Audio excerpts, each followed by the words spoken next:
আসসালামু আলাইকুম। আমাদের নবীজির যুগে উতবা, সাইবা, তারপর আবুল আহাব জানতেন যে নবীর ধর্ম ইসলাম ধর্ম এবং আল্লাহ সত্যি। নবী সত্যি, ইসলাম ধর্ম সত্যি, আল্লাহ সত্যি, সব জেনে শুনেও উতবা, সাইবা, আবুল আহাবরা তাদের ধর্ম ছাড়ে নাই, কারণ তাদের ধর্মে তাদের বাপদাদার মুখে চুলকালি লাগবে বলে।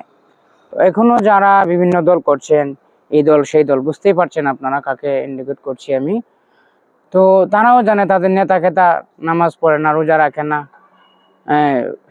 শিশু দিয়ে পানি লয় কিনা তারাও তারা জানে, এবং তাদেরকেও নামাজের কথা বলে না, রোজার কথা বলে না, সমাজের অন্যায় অপরাধ থেকে বিরত থাকার কথা বলে না, দেশ ও দেশের শান্তির কথা বলে না, হারাম হালাল বেছে খাওয়ার কথা বলে না, কারণ নেতারাই তো হারাম হালাল বাঁচে না, সুদ ঘুষ চাঁদাবাজিতে লিপ্ত।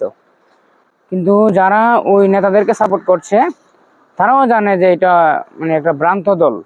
কিন্তু ওই সেই আগের যুগের কথা, আমাদের নবীজিকে যারা বিশ্বাস করতেন, মানতেন, জানতেন, কিন্তু তাদের বাপদাদার ধর্ম ছাড়ে নাই, কারণ তাদের বাপদাদার মুখে চুলকালি লাগবে বলে। আজকালও এরকম জানে তাদের নেতার চরিত্র ভালো না, সুদ ঘুষ এবং চাঁদাতে আসক্ত, কিন্তু তারা ছাড়ে না, কারণ তাদের বাপদাদা ওই দলটাকে করে আসছে, সাপোর্ট করে আসছে, এবং সুদ ঘুষ এবং অন্যায় অপরাধ সমাজে তারা বিরাজ করে যাচ্ছে। তো এখনো সময় আছে, বলবো এগুলা ছেড়ে চলে আসুন। এগুলা ভ্রান্ত ধর্ম। আপনার এলাকায়, আপনার উপজেলায়, আপনার থানায় যে ইসলামের যে প্রতীক আছে সেটা হোক মোমবাতি।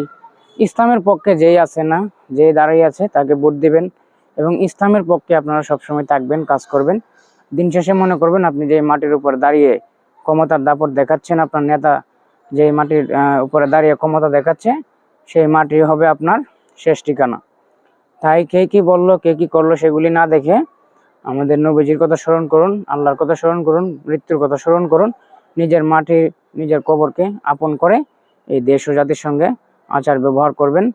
নিজের ক্ষমতার দাপট দেখাবেন না। ভিডিওটি শেয়ার করবেন। ভালো থাকবেন। ধন্যবাদ। আসসালামু আলাইকুম।